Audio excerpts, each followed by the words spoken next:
నమస్తే welcome to our channel నేను పద్మిని ప్రస్తుతంతో పాటు సీనియర్ జర్నలిస్ట్ భరద్వాజ్ గారు ఉన్నారు మాట్లాడదాం సార్ నమస్తే సార్ నమస్తే అండి సార్ ఆంధ్రప్రదేశ్ లో వచ్చినటువంటి రిజల్ట్స్ రీత్యా అనుకుంటా టీడీపీ మంచి ఉత్సాహం మీదే ఉంది తెలంగాణలో కూడా మళ్ళీ రీఓపెన్ చేయబోతున్నారు టీడీపీని అనే మాట చాలా చాలా గట్టిగానే వినపడుతోంది దీని వెనకాల ఉన్నటువంటి వ్యవహారం ఏంటి అసలు మళ్ళీ రీఓపెన్ చేస్తే ఎట్లాంటి పరిస్థితి ఉంటుంది టీడీపీకి ఇక్కడ ఒకసారి కాంగ్రెస్ లో కలిసిన తర్వాత డెఫినెట్ గా నమ్మకాన్ని కోల్పోయినటువంటి ఆ పార్టీ లిటరల్లీ భూస్థాపితం అయిందా అని అంటే అవుననే సమాధానాలు చాలా మంది నుంచి వినపడింది మరి ఇప్పుడు రీఓపెన్ చేస్తే ఎలా ఉంటుంది టీడీపీకి పరిస్థితి అనేది ఒక్కసారి మీ ద్వారా అంటే తెలుగుదేశం పార్టీ ఇక్కడ తెలంగాణ రాష్ట్ర ఏర్పాటు సందర్భంగా ఆయన రెండు కళ్ళ సిద్ధాంతం అని మాట్లాడాడు ఈ రెండు కళ్ళ సిద్ధాంతం మాట్లాడిన తర్వాత 2014 ఎన్నికల్లో ఇక్కడ చాలా తక్కువ సీట్లు మాత్రమే గెలుచుకుంది తెలుగుదేశం పార్టీ కేసీఆర్ అధికారంలోకి వచ్చిన తర్వాత అంటే కేసీఆర్ కూడా తెలుగుదేశం పార్టీలో నుంచి బయటకు వెళ్ళిన ముక్కే కాబట్టి చాలామందితో ఆయన కాంట్రాక్ట్స్ ఉన్నాయి ఆయన అట్రాక్ట్ చేశాడు వీళ్ళందరినీ అంటే మాధవరం కృష్ణారావు లాంటి హార్డ్ కోర్ తెలుగుదేశం ఎమ్మెల్యేలు కూడా వెళ్ళిపోయారు అక్కడికి వెళ్ళిపోయి టోటల్గా తెలుగుదేశమే టీఆర్ఎస్గా మారింది అప్పుడు టీఆర్ఎస్ ఇప్పుడు ఎలాగైతే ఆంధ్రప్రదేశ్లో కాంగ్రెస్ పార్టీలో అంటే ఆంధ్రరత్న భవన్లో ఆఫీస్ బాయ్లు కూడా వెళ్ళిపోయి వైసీపీలో చేరారు అని ఒక జోక్ సర్క్యులేట్ అయ్యేది అంటే టోటల్గా వాషౌట్ ఆంధ్రరత్న భవన్ నుంచి ప్రతి ఒక్కడు వెళ్ళిపోయి వైఎస్ఆర్సీపీ ఆఫీస్లో చేరిపోయారు అని అదే పరిస్థితి ఇక్కడ టీడీపీ నుంచి దాదాపు అందరూ వెళ్ళిపోయి టీఆర్ఎస్లో చేరిపోయారు అని ఈ పరిస్థితుల్లో ఇక్కడ కొనసాగాల వద్దా అనేది ఒక సందిగ్ధత మొదలైంది తెలుగుదేశంలో అయినప్పటికీ ఫైట్ చేశారు 2 ఎన్నికల్లో ఫైట్ చేశారు వాళ్ళు రెండో ఎన్నికలో అసలు ఏ రకమైన ఫలితము రాలేదు వాళ్ళకి రాకపోయిన తర్వాత ఏపీలో 2019లో జగన్మోహన్ రెడ్డి గెలిచిన తర్వాత ప్రెజర్ పెరిగింది తెలుగుదేశానికి తెలుగుదేశం పార్టీ మీద ప్రెజర్ పెరిగిన తర్వాత ఆయనకి అంటే జగన్ కేసీఆర్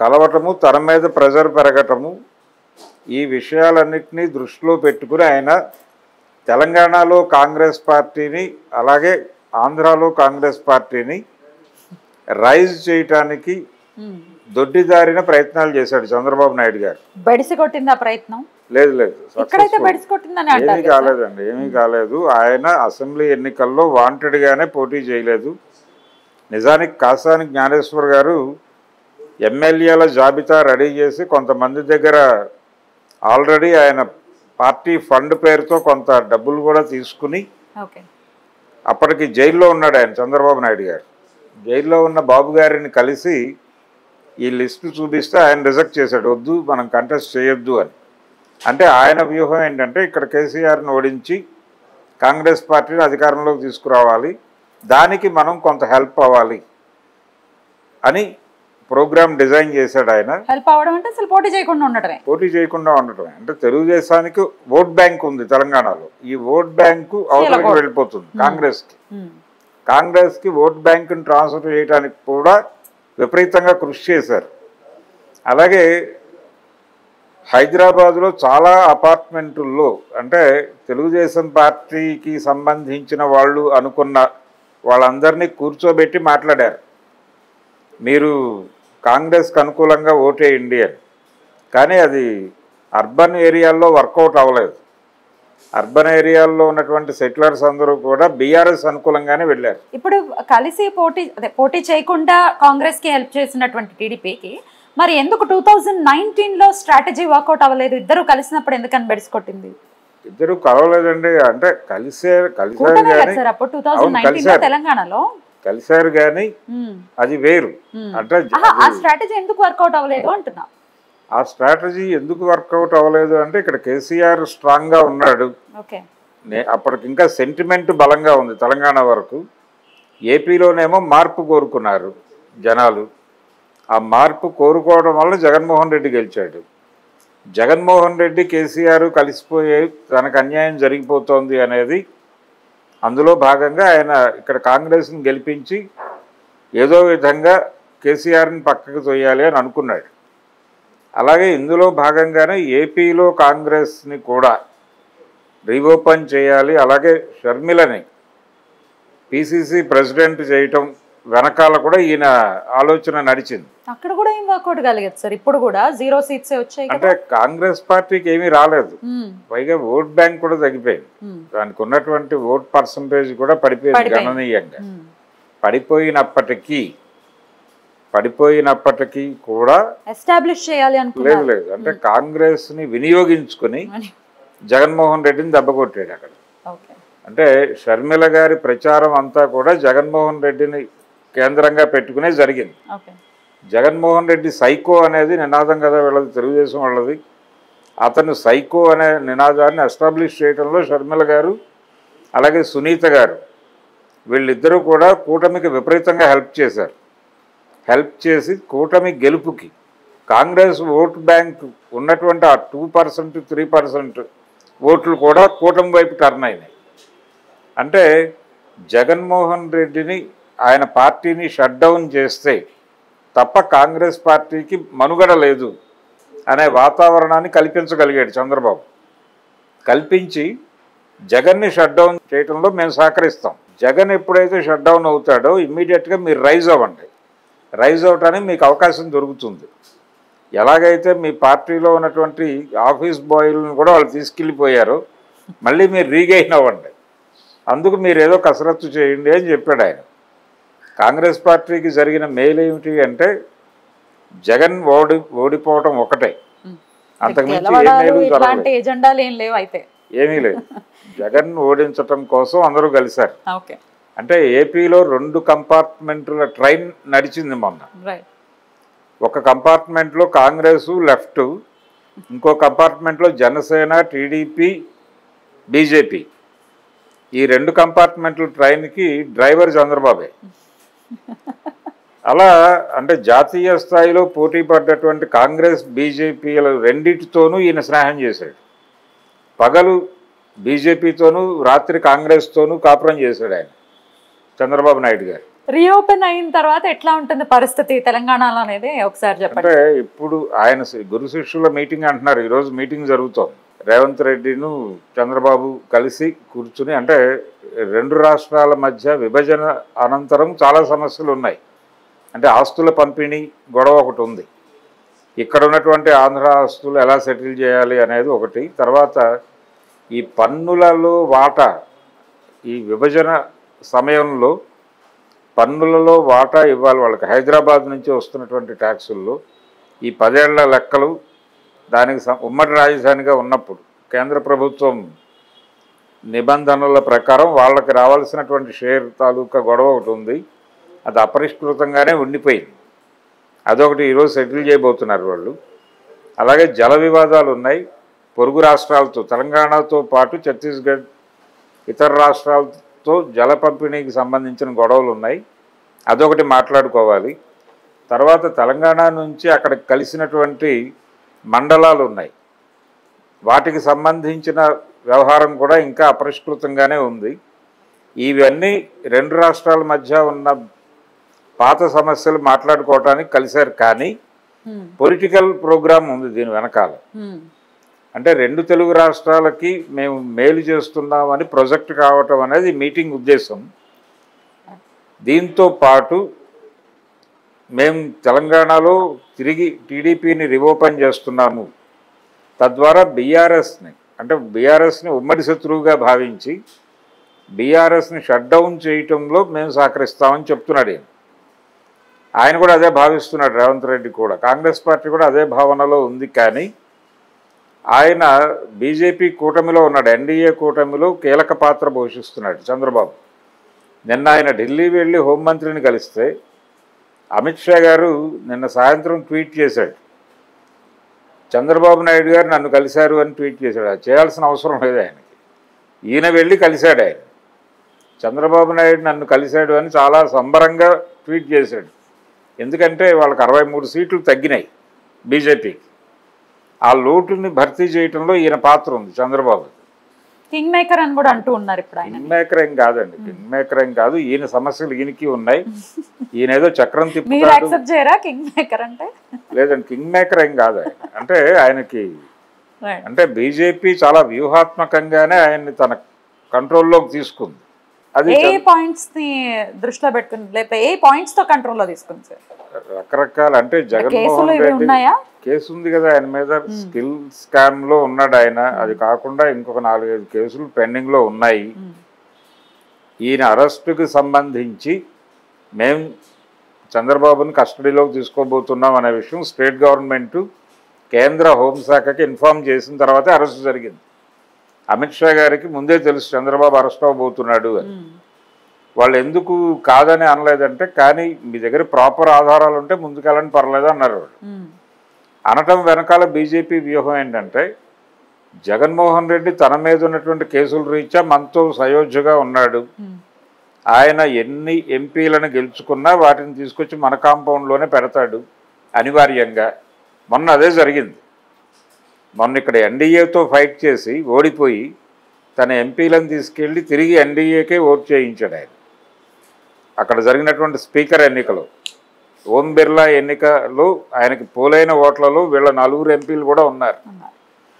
ఓకే, జగన్మోహన్ రెడ్డి ఎలాగో మన కాంపౌండ్లోనే ఉంటాడు, ఇప్పుడు చంద్రబాబు మీద కూడా కేసు పెడతానంటున్నాడు కాబట్టి పెట్టనిచ్చి తద్వారా ఆయన్ని కూడా కంట్రోల్లోకి తీసుకుందాం, సేమ్ ఫార్ములా వర్కౌట్ అవుతుంది అని ఒక ఆలోచన.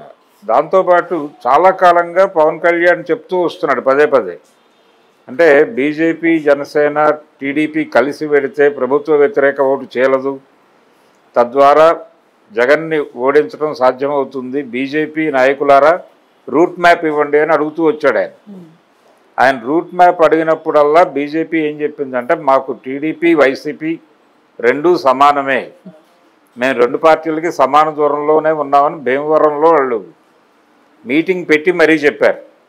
అటువంటి బీజేపీ చివరి రోజుల్లో ఎందుకు కలిసింది అంటే, జగన్ ఎలాగో మన కస్టడీలో ఉంటాడు, చంద్రబాబును కూడా మనం కలిపేసుకుంటే అప్పుడు టోటల్ ఏపీ ఎంపీలు మన కాంపౌండ్లో ఉంటారు కాబట్టి ఇది మనకి కీలకం. అంటే వాళ్ళు సౌత్ని చాలా జాగ్రత్తగా ఆర్గనైజ్ చేశారు, ఈసారి ఇంజనీరింగ్ చేశారు, చేసి తద్వారా వాళ్ళకి తగ్గినటువంటి 63 సీట్లు ఎలా భర్తీ చేయాలి అనే దాని మీద కూడా ఒక డిజైన్ ఉంది. ఎట్టి పరిస్థితుల్లోనూ మనం 3వసారి ప్రభుత్వాన్ని ఏర్పాటు చేయాలి సక్సెస్ అయ్యారు అనే వ్యూహంలో భాగంగానే చంద్రబాబు నాయుడిని కంట్రోల్లోకి తీసుకున్నారు. చంద్రబాబు నాయుడు గారు ఏదో చక్రం తిప్పేస్తారు, ఆయన నితీష్ కుమార్ కలిసి. సో ఇప్పుడు ఆయన విరమించుకునే పరిస్థితి ఉండదు, లేదు, ఎట్టి పరిస్థితులు లేకపోవడం వల్లనే ఆయన చక్రం తిప్పలేదు, చక్రం తీసుకెళ్ళలేదు ఆ రోజున ఢిల్లీకి. తీసుకువెళ్ళకపోవడానికి కారణం తిప్పే అవకాశం లేదని తెలుసు కాబట్టి. అంటే ఇండియా కూటమిని మళ్ళీ కన్విన్స్ చేయాలి, అది ఏర్పడుతుందో లేదో తెలియదు, కన్ఫ్యూజన్, గందరగోళం ఉంది.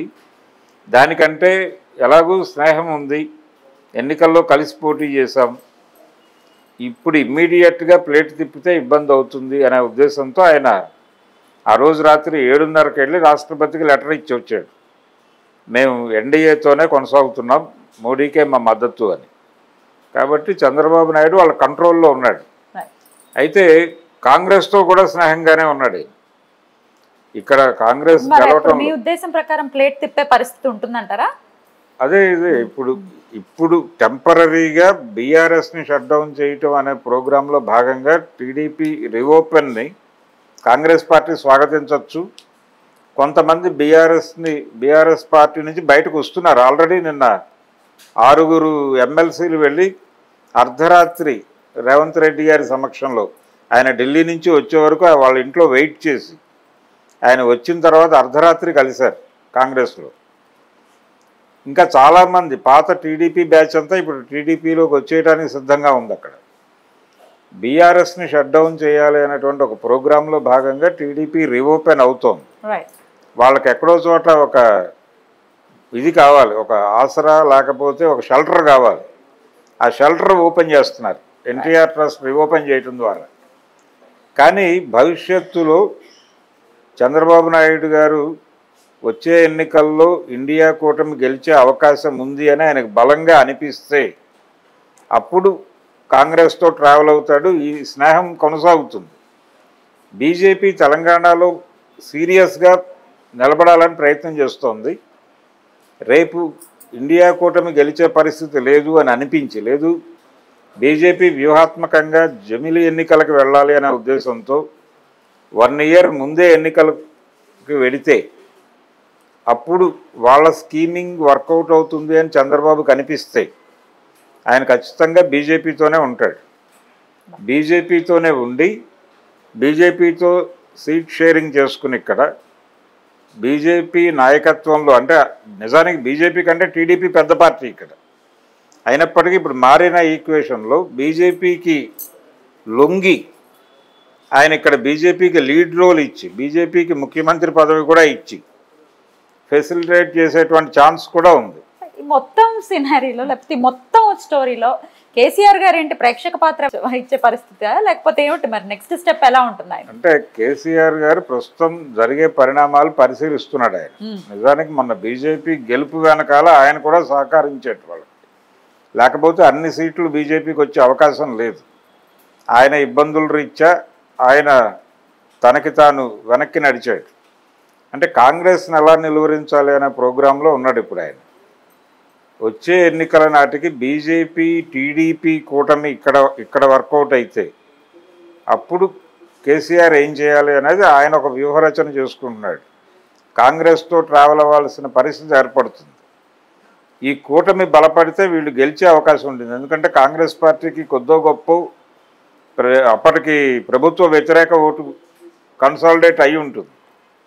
రెండోది కేంద్రం నుంచి బీజేపీ చాలా సీరియస్గా ఉంది తెలంగాణలో కొంచెం గట్టిగా స్థానాలు గెలుచుకోవాలి అని. ఈ పరిస్థితుల్లో చంద్రబాబుని ఇక్కడ కూడా వాడేస్తాయి. ఆయనకి గెలుపు అధికారము మాత్రమే పరమావధి చంద్రబాబు నాయుడికి. ఆయనకేది సెంటిమెంట్లు లేవు, వీళ్ళతో వెళ్ళాలి వాళ్ళతో ట్రావెల్ అవ్వాలనేటువంటిది ఏమీ లేదు. ఆయన 96లో ఆయన 95లో ముఖ్యమంత్రి అయ్యాడు. అయినప్పటికీ లెఫ్ట్తో ఉంది టీడీపీ. అప్పుడు ఎన్టీ రామారావు గారి లెక్క ప్రకారం లెఫ్ట్తో ట్రావెల్ అయ్యాడు. ట్రావెల్ అయ్యి తిరిగి 99 ఎన్నికలకి ఆయన స్టాండ్ మార్చాడు, బీజేపీతో ట్రావెల్ అయ్యాడు. ఆ తర్వాత కాంగ్రెస్తో ట్రావెల్ అయ్యాడు, మధ్యలో మళ్ళీ బీజేపీతో ట్రావెల్ అయ్యాడు. ఇలా నిజానికి రాష్ట్ర విభజన అనంతరం అంటే 2014లోనే ఆయన బీజేపీతో మోడీ గారితో పొత్తు పెట్టుకోవడానికి ముందు జరిగినటువంటి మహానాడు వీడియోస్ ఉన్నాయి ఇంకా యూట్యూబ్లో. ఎన్టీ రామారావు గారి విగ్రహం మీద ప్రమాణం చేసి ఆయన గతంలో బీజేపీతో ప్రయాణం చేయటం నేను తప్పు చేశాను, మీ ఆలోచనలకు విరుద్ధంగా, అంటే జాతీయ పార్టీలతో ఎప్పుడూ పొత్తు పెట్టుకోకూడదు అనేది ఆయన సిద్ధాంతం. ఎన్టీఆర్ది. మీ సిద్ధాంతానికి భిన్నంగా నేను బీజేపీతో ప్రయాణించాను, అది తప్పని తెలుసుకున్నాను, ఇకపై జరగదు అని మీ మీద ప్రమాణం చేస్తున్నానని అన్నాడు ఆయన. ఆ వీడియోస్ ఇప్పుడు కూడా చూసుకోవచ్చు యూట్యూబ్లో. అదే ఆ మాట చెప్పిన 4 నెలలు తిరగకుండా ఆయన బీజేపీతో పొత్తు పెట్టుకుని మళ్ళీ 2014 ఎన్నికల్లో బీజేపీ జనసేన టీడీపీ ఎన్నికలకు వెళ్ళింది ఏపీలో. ఆయనకు సెంటిమెంట్లు లేవు, ఆయనకు అధికారం మాత్రమే పరమావధి. అందుకని ఈ రోజున ఆయనకి సహకరిస్తున్నాడు రేవంత్ రెడ్డి. ఇప్పుడు గురు శిష్యుల మీటింగ్ అంటున్నారు దీన్ని. ఈ అంటున్న వాళ్ళందరూ అవాక్కయ్యేలాగా వచ్చే ఎన్నికల్లో సీన్ ఉండే అవకాశం ఉంది. చూద్దాం ఏం జరగబోతుందో. Right sir, thank you so much. నమస్తే. నమస్తే.